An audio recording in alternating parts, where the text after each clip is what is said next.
नमस्कार साथियों, प्रताप क्लासेस के यूट्यूब प्लेटफॉर्म पर आपका फिर से स्वागत है। सीईटी एग्ज़ाम 2024 के लिए स्पेशल हम विगत परीक्षाओं में पूछे गए इंडिया, ज्योग्राफी, हिस्ट्री और पॉलिटी के प्रश्न डेली लेकर आते हैं। आज हमारा पार्ट नंबर 3 आ चुका है। पार्ट नंबर क्या है? 3 आ चुका है। इससे पहले आपको 2 क्लासें और मिल चुकी है जो साथी सीईटी एग्ज़ाम देने वाले हैं 27 और 28 तारीख को, तो उनके लिए महत्वपूर्ण क्वेश्चन होने वाले हैं। आप अच्छी तरीके से इन क्वेश्चनों को एक बार पढ़ें और रिवाइज करें। ठीक है, आज हमारा 3 नंबर पार्ट की हम चर्चा करेंगे। जो साथी इस चैनल पर नए हैं, चैनल को सब्सक्राइब कर लें और बेल आइकन दबाएं ताकि आपको नवीनतम अपडेट और इस प्रकार की वीडियो मिलते रहे। ठीक है, आज हमारे जो लगभग इंडिया और हिस्ट्री और पॉलिटी के प्रश्न पूछे गए हमने कवर कर लिए हैं। अब आगे हम बात करेंगे राजस्थान की जो 2024 की परीक्षा हुई है उनमें पूछे गए प्रश्नों के बारे में चर्चा करेंगे। हमें कौन कौन से नवीनतम प्रश्न मिलते हैं। ठीक है, तो बात करते हैं आज के प्रश्नों की जो कि हमारे एग्जाम के लिए महत्वपूर्ण होने वाले। ठीक है, देखिए कौन कौन से प्रश्न महत्वपूर्ण होने वाले हैं। ठीक है, देखिए पहले प्रश्न की हम बात करते हैं। पहला प्रश्न है, भारत का राष्ट्रीय गान जन गण मन के रचयिता कौन है? भारत का राष्ट्रीय गान जन गण मन अभी 2024 के अंदर पूछा गया था, ये हॉस्टल वाले के अंदर, और सुपरवाइजर 2023 के।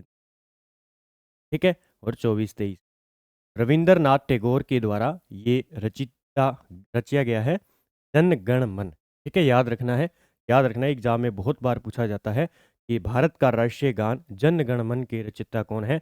रविंद्रनाथ टैगोर है। फिर आगे हम बात करेंगे प्रश्न की। अगला प्रश्न है, स्वराज पार्टी के संस्थापक कौन थे? तो मोतीलाल नेहरू और सी आर दास, ये दोनों क्या थे? स्वराज पार्टी के क्या थे? संस्थापक थे। ये याद रखना है, मोतीलाल नेहरू और सी आर दास। दोनों इंपॉर्टेंट है, एग्जाम में पूछे गए हैं और एग्जाम में पूछे भी जा सकते हैं। फिर अगला प्रश्न है, 13 अप्रैल 1919 को 13 अप्रैल 1919 को जलियांवाला बाग में के विरोधी स्वरूप एक सभा का आयोजन किया गया था। किसके विरोध में ये किया गया था? रोलट एक्ट के विरोध में 13 अप्रैल 1919 को जलियांवाला बाग हत्याकांड हुआ था पंजाब के अंदर। ये आपको याद रखना है। और ये किस कारण हुआ था? रोलट एक्ट के विरोध को लेकर एक सभा का आयोजन किया गया था। ठीक है, वहां पे जनरल डायर ने क्या कही थी? गोलियां चलवा दी। आगे देखिए अगले प्रश्न की। वंदे मातरम गीत की संस्कृत में रचना किसके द्वारा की गई? वंदे मातरम जो गीत है हमारा, उसकी संस्कृत में रचना हम बात करें तो किसने की थी? बंकिम चंद्र चटर्जी के द्वारा जो वंदे मातरम गीत है उसका संस्कृत में बात करके रचना की। ठीक है, फिर है, किस भारत सरकार अधिनियम के तहत भारत में संघ और प्रांतीय स्वायत्तता की शुरुआत की गई? ऐसा प्रश्न है और एग्जाम में पूछा गया है। ठीक है, प्रश्न क्या है कि जो भारत सरकार अधिनियम है उसके तहत भारत में संघ और प्रांतीय स्वायत्तता की शुरुआत की गई थी। भारत सरकार अधिनियम 1935 के तहत, यानी 1935 के एक्ट के तहत भारत सरकार अधिनियम के तहत संघ और प्रांतीय स्वायत्तता की शुरुआत की गई थी, याद रखना। ठीक है, प्रांतों में की गई थी। आगे है, माउंट एवरेस्ट को नेपाल में माउंट एवरेस्ट को नेपाल में किस नाम से जाना जाता है? ये पूछा गया था। सागरमाथा के नाम से जाना जाता है। माउंट एवरेस्ट जो नेपाल में है उसको क्या कहते हैं? नेपाल के अंदर माउंट एवरेस्ट को नेपाल में किस नाम से जाना जाता है? तो इसे सागरमाथा के नाम से जाना जाता है। ये इंपॉर्टेंट प्रश्न हो जाए। अगले प्रश्न की बात करते हैं। देखिए, उत्तर भारतीय मैदान में बाढ़ निर्मित नए युवा निक्षेपों को जाना जाता है। मैंने कल क्रम भी बताया था आपको, तो इसे कहते हैं खादर। क्या कहते हैं? खादर कहते हैं। इस प्रकार की ही परिभाषा आपको दी जाएगी एग्जाम के अंदर कि उत्तर भारतीय उत्तर भारतीय मैदान में उत्तर भारतीय मैदान में बाढ़ से निर्मित नए युवा निक्षेपों को जाना जाता है खादर। ठीक है, बाढ़ों से निर्माण होता है इस खादर का। फिर है, दी गई भू आकृतियों का उत्तर से दक्षिण दिशा में अवस्थित का सही क्रम क्या है? अभी देखो ये प्रश्न बहुत ही इंपॉर्टेंट है और एग्जाम में पूछा जा सकता है और पूछा भी गया है। इसलिए मैं आपको क्रम बताता हूँ। ये क्रम पहले मैंने आपको बताया था, प्रस्तावना से संबंधित क्रम 2 क्वेश्चन बनते हैं वो पूछा जाता है और ज्योग्राफी से संबंधित ये पूछा जाता है। ठीक है, देखिए, बाबर, फिर उसके बाद तराई, फिर खादर, फिर डेल्टा का निर्माण होता है। ठीक है, याद रखना है ये क्रम सीधा का सीधा इस प्रकार पूछा जाता है, या अंत में पूछा जाए किसका निर्माण होता है, तो डेल्टा का निर्माण होता है। ठीक है, कल मैंने आपको डायग्राम के माध्यम से ये प्रश्न बताया था। तो किसी भी प्रकार आपको प्रश्न दिया जाए उत्तर से दक्षिण या दक्षिण से उत्तर, तो आपको क्रम याद रखना है। भाबर आएगा, उसके बाद तराई आएगी, फिर खादर, फिर डेल्टा। ये प्रश्न अच्छा बनता है। फिर है कि डोडा बेटा चोटी स्थित है, तो ये नीलगिरी पहाड़ियों के अंदर है। डोडा बेटा चोटी है वो नीलगिरी पहाड़ियों के अंदर स्थित है, ये पूछा गया। आगे बात करते हैं अगले प्रश्नों की। देखिए, ये है हमारे प्रताप क्लासेस पर आपको सीईटी एग्जाम के लिए मॉडल टेस्ट डेली में आपको रिवाइज करवाता हूं। जो नए साथी हैं जो लंबे समय से तैयारी करें, उनके लिए 10 प्रैक्टिस सेट हमने उपलब्ध करवाए हैं। 150 क्वेश्चन होंगे और 9 नेगेटिव मार्किंग होंगे। तो आप अपनी तैयारी अच्छी तरीके से जान सकते हैं हमारे इन मॉडल टेस्टों के माध्यम से। 8 टेस्ट हमने अपलोड कर दिए हैं, 2 टेस्ट हो रहा है, हम 2-3 दिनों के अंदर अपलोड कर दें, क्योंकि हम क्वेश्चन बना रहे हैं जो एग्जाम की डिसीजन में है, इसलिए थोड़ा टाइम लगता है। मात्र 100 रुपये में आपको ये 10 मॉडल पेपर मिल जाएंगे और अच्छे तरीके से इनको जांच लें। इसमें हमने करंट भी डाला है, जिस प्रकार एग्जाम में लगभग 10 से 15, हो सकता है 16-17 करंट के प्रश्न आते हैं, तो राजस्थान और इंडिया वर्ल्ड तीनों हमने डाले हैं जो एग्जाम की दृष्टि से महत्वपूर्ण हो। ठीक है, तो आप अच्छे तरीके से तैयारी करें, इसके माध्यम से अपनी जांच अभ्यास कर सकते हैं आप अच्छे तरीके से। फिर आगे बात करते हैं अगले प्रश्न।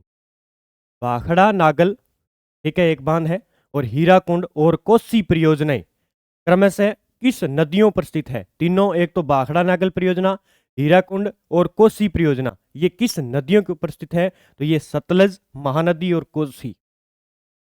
सतलज, महानदी और कोसी। इसी कोसी नदी को क्या कहते हैं? बिहार का शोक कहा जाता है। बहुत बार प्रश्न पूछा जाता है, बिहार का शोक किस नदी को कहा जाता है? बिहार का शोक कोसी नदी को कहा जाता है। और भाखड़ा नागल, हीराकुंड और कोसी परियोजना पर जो नदियां हैं, परियोजना पर सतलज, महानदी और कोसी है। तीनों याद रखना है आपको, ये प्रश्न पूछा गया। निम्नलिखित में से महाजनपद में से चंपा किसकी राजधानी थी? चंपा की बात करें तो चंपा राजधानी थी अंग महाजनपद की। किसकी? अंग महाजनपद की राजधानी क्या थी? ये थी चंपा। ठीक है, याद रखना है, महाजनपद से संबंधित प्रश्न पूछे गए थे पिछली बार सीईटी के अंदर। ठीक है, एक आपसे पूछा जाए कि दक्षिण भारत का एकमात्र महाजनपद, एकमात्र महाजनपद कौन सा है? महाजनपद की हम बात करेंगे, असमक हो जाएगा। कौन सा हो जाएगा? असमक महाजनपद हो जाएगा, जो एग्जाम की दृष्टि ये पूछा जाता है कि दक्षिण भारत का एकमात्र महाजनपद कौन सा है? असमक। आगे है, अंडमान तथा निकोबार द्वीप समूह में अधिकांश किस प्रकार के वन पाए जाते हैं? ये भी प्रश्न पूछा गया है। तो उष्ण कटिबंधीय सदाबहार वन पाए जाते हैं। सदाबहार वन से संबंधित सारे प्रश्न जो है कहीं ना कहीं एग्जामिनर उठाकर प्रत्येक प्रश्न बनाता है। अंडमान तथा निकोबार द्वीप समूह में अधिकांश किस प्रकार के वन पाए जाते हैं? तो उष्ण कटिबंधीय सदाबहार वन पाए जाते हैं। ये थोड़ा आपको आगे बात करते हैं प्रश्नों की।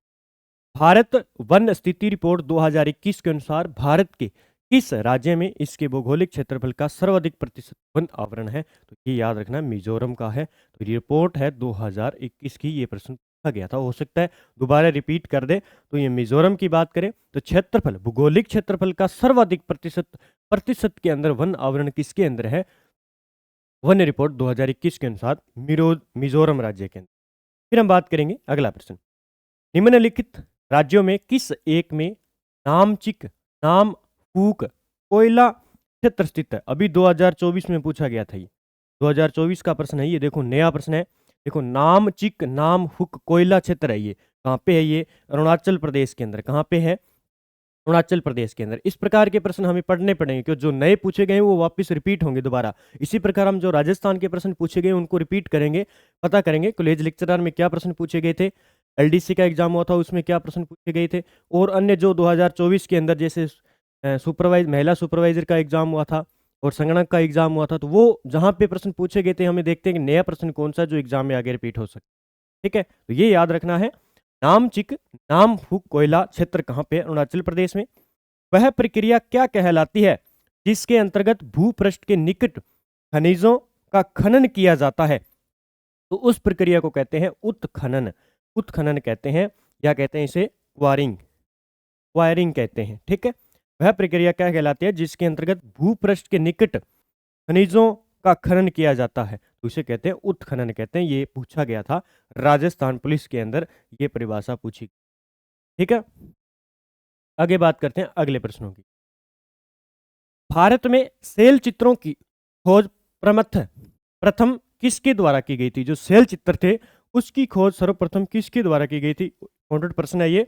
तो A.C.L. कार्लाइल के द्वारा भारत में सेल चित्रों की खोज प्रथम की गई थी, ये आपको याद रखना है। अगला है प्रसिद्ध चित्र लास्ट सफर किसके द्वारा बनाई गई थी? तो लियोनार्डो दा विंसी के द्वारा। ये पूछा जाता है, बहुत बार एग्जाम में पूछा जाता है कि प्रसिद्ध चित्र लास्ट सफर किसके द्वारा बनाई गई थी? तो लियोनार्डो दा विंसी के द्वारा बनाई गई थी। इंपॉर्टेंट प्रश्न है सारे के सारे। फिर मंजूषा पेंटिंग का संबंध निम्नलिखित में से किस राज्य से है?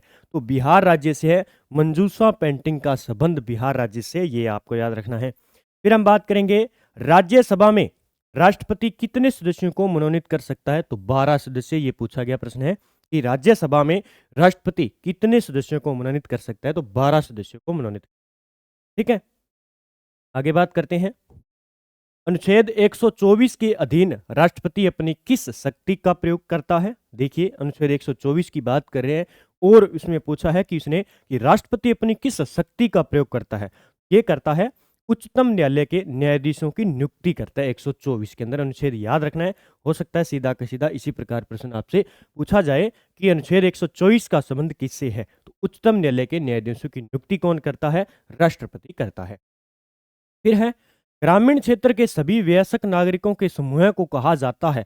अब ये प्रश्न देखने को तो सरल है, लेकिन इसकी जो लैंग्वेज है वो देखिए कितनी गजब है, और इसका आंसर ग्राम सभा हो जाएगा। अभी 2024 में ये पूछा गया था कि ग्रामीण क्षेत्र के सभी वयस्क नागरिकों के समूह को क्या कहा जाता है। इस प्रकार की ये जो विशेषता है वो एनसीईआरटी बुकों में मिलती है और उठा के दे देते हैं हमें, ये ग्राम सभा हो जाएगा।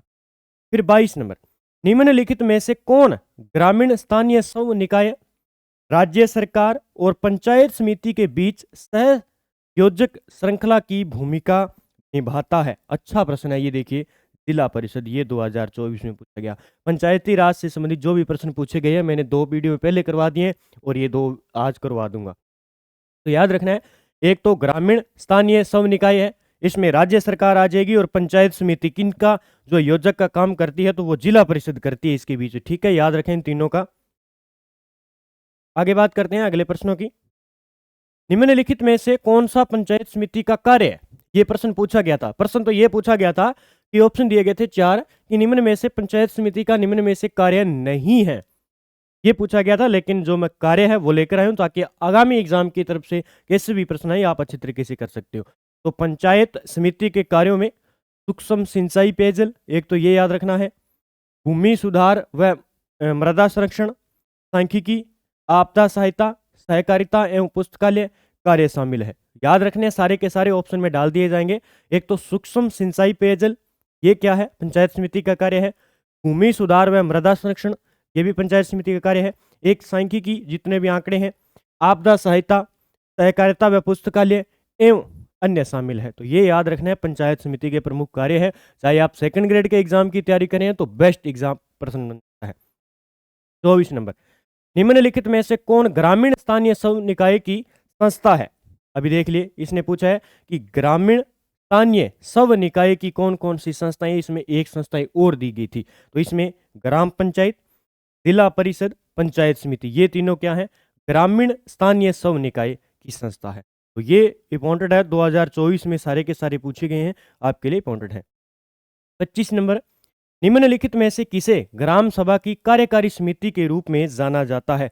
ये देखो, ग्राम पंचायत को परिभाषाएं देखो किस प्रकार दी जा रही है। नई नई सेम क्वेश्चन है, नई नई परिभाषाएं इसके अंदर दी जा रही है, अच्छे प्रश्न बनाए जा रहे हैं। आप अच्छे तरीके से इनको पढ़ते जाइए और हूबहू आपको यहाँ से मिलते जाएंगे। लगभग पंचायत समिति से इन्होंने प्रश्न बना दिए है और हमने रिवाइज कर लिए है कि किस प्रकार पंचायत समिति से प्रश्न बनाए जा सकते हैं। पंचायत से संबंधित, स्थानीय स्वशासन से संबंधित प्रश्न बनाए।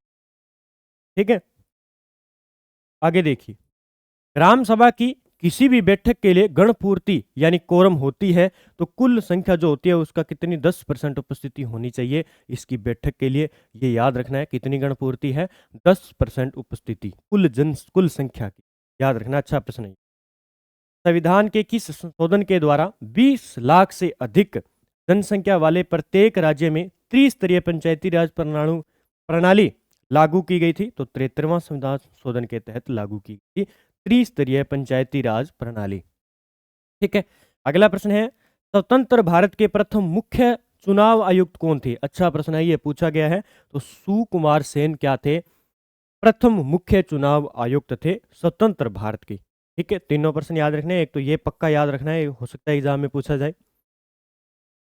आगे देखिए, संविधान के 86वें संशोधन के माध्यम से किस अनुच्छेद के तहत 6 से 14 वर्ष की आयु के बच्चों के लिए मुफ्त और अनिवार्य शिक्षा एक मौलिक अधिकार बन गया? ये अनुच्छेद 21A के तहत याद रखना है। 6 से 14 वर्ष की आयु के बच्चों के लिए मुफ्त और अनिवार्य शिक्षा की गई थी।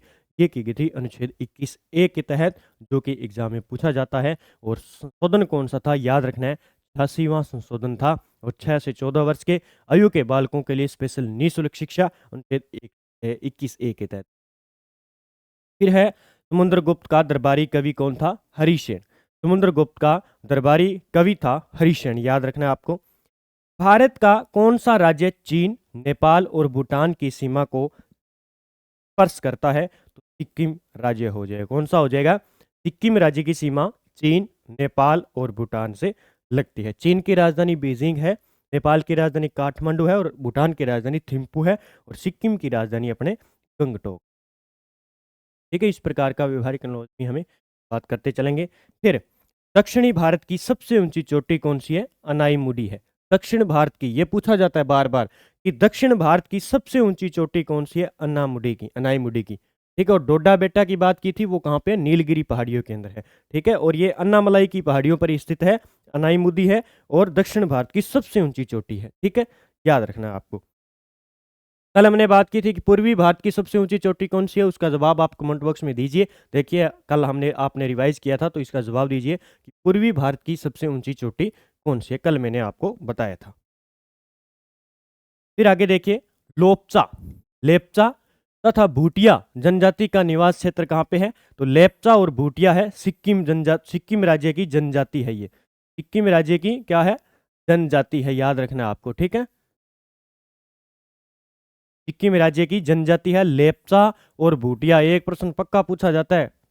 फिर देखिए, भारतीय वन सर्वेक्षण विभाग का मुख्यालय कहाँ स्थित है? तो ये है देहरादून के अंदर।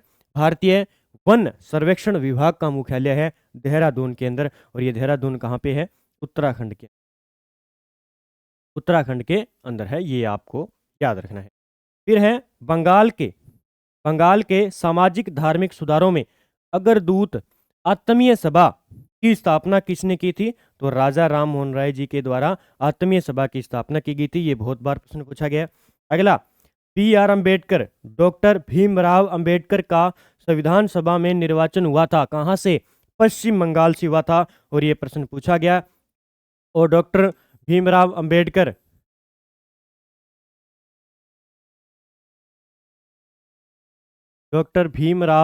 अंबेडकर की बात करें तो ये क्या थे? एक तो प्रारूप समिति के अध्यक्ष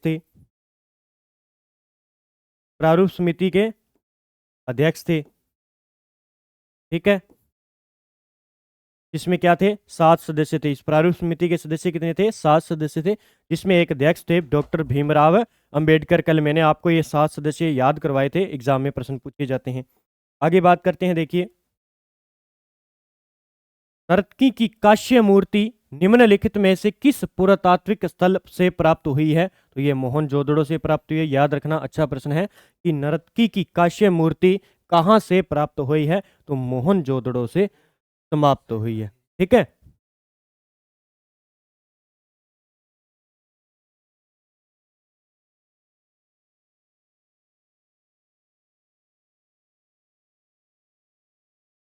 अब देखिए, फिर लोथल नामक हड़प्पा स्थल कहाँ पे स्थित है? गुजरात के अंदर है। कहाँ पे है? लोथल हड़प्पा स्थल। ये लोथल कौन सी नदी के ऊपर है? भोगवा नदी के ऊपर है। कौन सी नदी पर? भोगवा नदी पर है। सीधा पूछा जाता है कि भोगवा नदी पर कौन सा सभ्यता स्थल है? लोथल स्थल है, और है कहाँ पे? गुजरात के अंदर है, ये आपको याद रखना है। और लोथल वहाँ का साहित्यिक बंदरगाह भी था। फिर बुर्ज होम जहां अनाजों और पालतू पशुओं की अस्थियों के प्रमाण मिले हैं, वर्तमान में कहाँ स्थित है? ये कश्मीर के अंदर है, बुर्ज होम। यहाँ पे क्या मिले हैं? अनाजों व पालतू पशुओं की अस्थियों के जो है प्रमाण मिले हैं। तो ये है वर्तमान में कश्मीर के अंदर है, ये बुर्ज होम स्थान। 2011 की जनगणना के अनुसार निम्नलिखित में से किस राज्य में अनुसूचित जाति की जनसंख्या शून्य है? तो नागालैंड के अंदर है। किसके अंदर है? नागालैंड के अंदर। ये पूछा गया था। आगे बात करते हैं, देखिए 2011 की जनगणना के अनुसार भारत में साक्षरता दर लगभग कितनी है? तो 74.04% क्या है? 2011 की जनगणना के अनुसार साक्षरता है, याद रखना है, साक्षरता है। ठीक है, क्या है? साक्षरता है, ये आपको याद रखना है, 74.04%। मोड से भारत के किस राज्य की नृत्य शैली है? ये नागालैंड की है, याद रखना है। मोड से जो है नृत्य शैली है वो किसकी है? नागालैंड राज्य की है। अगला, पत्थी नृत्य लोक नृत्य सबसे महत्वपूर्ण प्रकारों में एक है, तो ये छत्तीसगढ़ का है। छत्तीसगढ़ का याद रखना। पत्थी नृत्य कहाँ का है? छत्तीसगढ़ का है। ये प्रश्न पूछा गया था कि निम्न में से एक प्रकारों में 4 राज्य दिए गए थे अलग अलग, और जिसमें था पत्थी नृत्य का संबंध है छत्तीसगढ़ से, ये पूछा गया था। फिर है, भारत के संविधान के निम्नलिखित किस अनुच्छेद में राज्यपाल की शपथ का प्रारूप दिया गया है? अनुच्छेद 159 के तहत दिया गया है। क्या है? भारत के संविधान के निम्नलिखित किस अनुच्छेदों में राज्यपाल की शपथ का प्रारूप है? तो अनुच्छेद 159 के अंदर राज्यपाल की शपथ का उल्लेख किया गया। आगे देखिए, किस संविधान संशोधन के तहत एक ही व्यक्ति को 2 या अधिक राज्यों का राज्यपाल बनाया जा सकता है? तो 7वां संविधान संशोधन हुआ था, उसके तहत यह किया गया, एक ही व्यक्ति को 2 या अधिक राज्यों का राज्यपाल बनाया जा सकता है। ये पॉइंट बहुत ही इंपॉर्टेंट है और एग्जाम में पूछा जाता है। फिर भारतीय संविधान के किस अनुच्छेद में संविधान संशोधन की प्रक्रिया है? तो अनुच्छेद 368, और बार बार पूछा जाता, संविधान संशोधन की प्रक्रिया अनुच्छेद 368 के अंदर है। अगला, वर्तमान में 8वीं अनुसूची में कितनी भाषाएं हैं? 22 भाषाएं हैं, ये याद रखना है 8वीं अनुसूची के अंदर। 48 नंबर, बोडो, डोगरी, मैथिली, संथाली किस संविधान संशोधन द्वारा 8वीं अनुसूची में शामिल की गई थी? तो 92वां संविधान संशोधन था 2003 के अंदर, जो है बोडो, डोगरी, मैथिली और संथाली भाषाओं को जोड़ा गया था। ये आपको याद रखना है, कौन सी अनुसूची के अंदर? 8वीं अनुसूची के अंदर जोड़ा गया था। फिर देखिए, राष्ट्रीय मानवाधिकार आयोग की स्थापना कब हुई? 1993 के अंदर, याद रखना, अच्छा प्रश्न है। फिर स्वीप संबंधित है, किससे संबंधित है? मतदाता जागरूकता कार्यक्रम।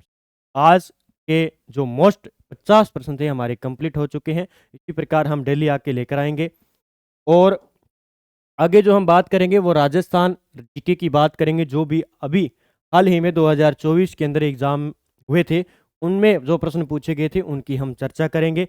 आज लगभग हमने बड़े बड़े जो इंडिया हिस्ट्री और पॉलिटी के प्रश्न पूछे गए थे उनका हमने रिवाइज कर लिया है। अब हम राजस्थान की बात करेंगे, कल हम लेकर आएंगे राजस्थान के प्रश्न। तब तक के लिए आप इन वीडियो को अच्छी तरीके से देखिए और अच्छी तरीके से इनका प्रश्नों का रिवाइज कीजिए। और हमारी प्रताप क्लासेस पर आपको सीईटी एग्जाम के लिए अभ्यास प्रैक्टिस सेट 10 आपको उपलब्ध हैं, आप अच्छी तरीके से इनको निकाल सकते हैं। मात्र 100 रुपये में, और 150 प्रश्न होंगे और नेगेटिव मार्किंग नहीं होंगी, तो आप अच्छी तरीके से अपनी जो है तैयारी को जान सकते हैं।